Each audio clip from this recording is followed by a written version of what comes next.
So I've always had this fascination for roses, and we decided about 2 years ago that we would do a rose garden.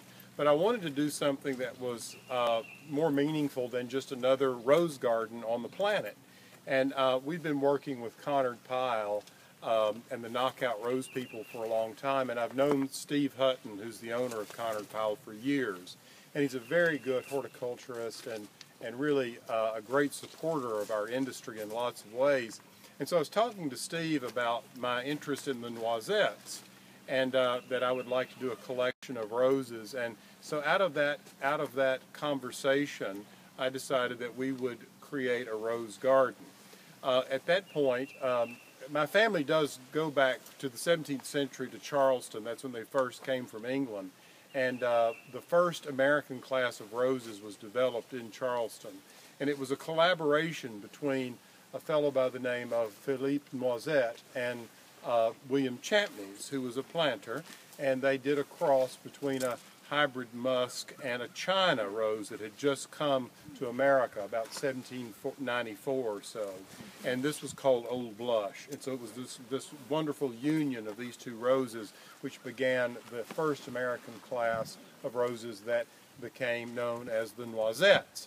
So the idea here was to create a garden dedicated to the noisettes, but also to 200 years of American rose breeding.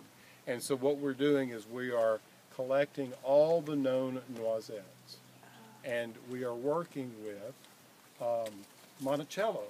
And they have sent us about 47 noisettes. Some of them Mr. Jefferson grew at Monticello. In fact, we have Peggy Cornett, who is the historic plants curator, who will be here in May to give a talk. And they started our collection of noisettes, and we also have Mike Shoup from the Antique Rose Emporium providing them, and my great friend. In Charleston, Ruth Knopf, who has done more work with the noisettes than anyone, because the noisettes were first developed in Charleston. So the other nod to Charleston here, these buildings that you'll see the next time you come back, there's an octagon there and two square pavilions here. And these are taken from the Rhett Aiken House, which was built about 1835 in Charleston. So again, what we're trying to do is maintain a connection to place. We are trying to stay true to the period of this farm.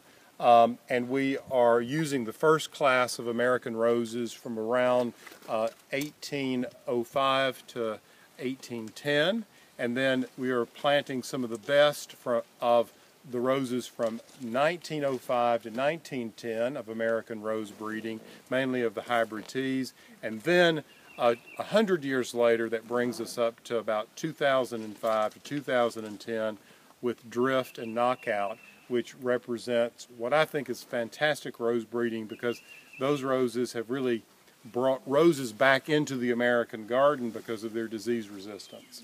And so we're excited about having those and planting these slopes in this inner space with not only the noisettes, but some of those teas from the middle part of the 2 centuries, and then certainly the most recent work that's been done mainly for disease resistance and constant flowering.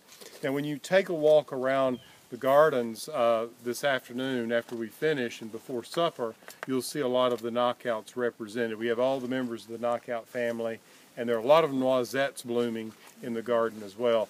But by next year, you'll see this completely filled with roses as I've just described. You all have any questions? What type of soil additives, what do you add amendments to really, yeah, because obviously you need amendments here. What do you focus on for the base of the roses?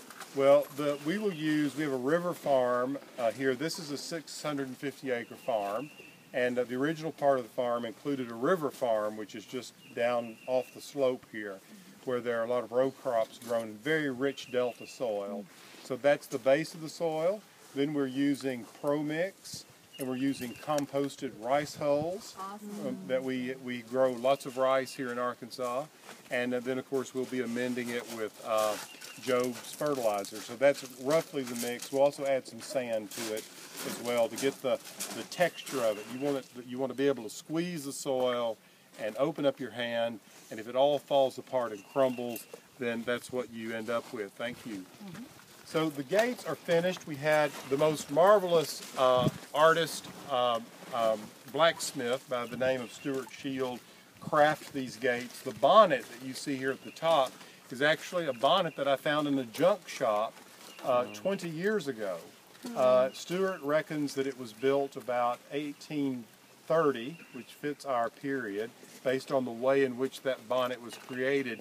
And then he very cleverly added these little curls on the ends and then crafted the entire set of gates below it, patterning that after the bonnet itself. And then the top of the gates is really patterned after some of the gates, the historic gates that you see in Charleston. And then the garden itself will look like this. The gates are here, and then the octagon here, which will be able to take a set of spiral stairs up to the top to look over the garden, and there'll be a building here and here just to sort of serve as pavilions, and then there's an oval island of grass in the center to be able to observe all these different groups of roses. And my cousin over in Tennessee is sending me 800 boxwoods, which will come in handy. So they've got a big nursery over there. So, Janet, you had a question? Deer. How are you planning to deal with deer down here? You know, Janet, we have had, when we first started, we posted venison recipes all around the property, and they read them, and you know, so far we have not had any problems, knock on wood, but we very likely will have. So the idea is there's a very steep escarpment right along the back side over there. There'll be a woodland path. You'll see the Laguna Pool, which is really the epicenter of the garden, because when you come into that space, that exedra that is there, you'll see is a tall hedge, and then through that hedge you'll come down through a woodland path and into this garden. So this is the second half of that garden you see behind the house. And what we'll be able to do, Janet, is just below this escarpment in the woodland, we'll be able to put up a fence if we need to. And we've tried to think that out, but so far so good. We haven't had any problems with deer. They're around. We're seeing them. And one of the interesting things about being out here, we're so remote, the deer are not accustomed to people. So they're not nearly as comfortable with, you know, walking into your backyard like they are in more urban situations. Here they keep their distance. They're still afraid. Yeah. How long do you think it'll take to finish it, weather permitting? 27 days. We have an event on the 14th of May, and so the gravel paths will be in, the oval lawn will be done, and the brick structures will all be finished, and the soil will be all laid if we don't get any more rain. But we'll be ready for the 14th of May, and we'll have these 4 quadrants of roses planted, and that'll be all. We won't have any, and then we'll have all of this mulch with pine straw. Okay. So we'll have pine straw, but that'll be about as far as we'll be able to get. We'd be much further along. We'd really hoped that you all would have been able to walk down these gravel paths and down to the gates and looked and stood in the center for today's event, but the weather just didn't allow that to happen. Yeah. So you'll have to come back and see the rose garden finished. Yeah. Yes. But what I'm excited about is that we will have a definitive collection of noisettes. That's the goal. And we've got some great support in coming up with all of those genetics. So at least in one place they'll be here, and then we'll have identified where the others are, so we can keep that breed or that class of roses alive. And they're great roses. They are great roses. They're growing too. They're you know, they do have China blood in them, so they're thin-blooded. So they're not going to be the best rose from Minneapolis, but they're great southern roses, and they're very old-fashioned and very atmospheric. Yeah. All right, so I think we're meant to march back up the hill. Yep.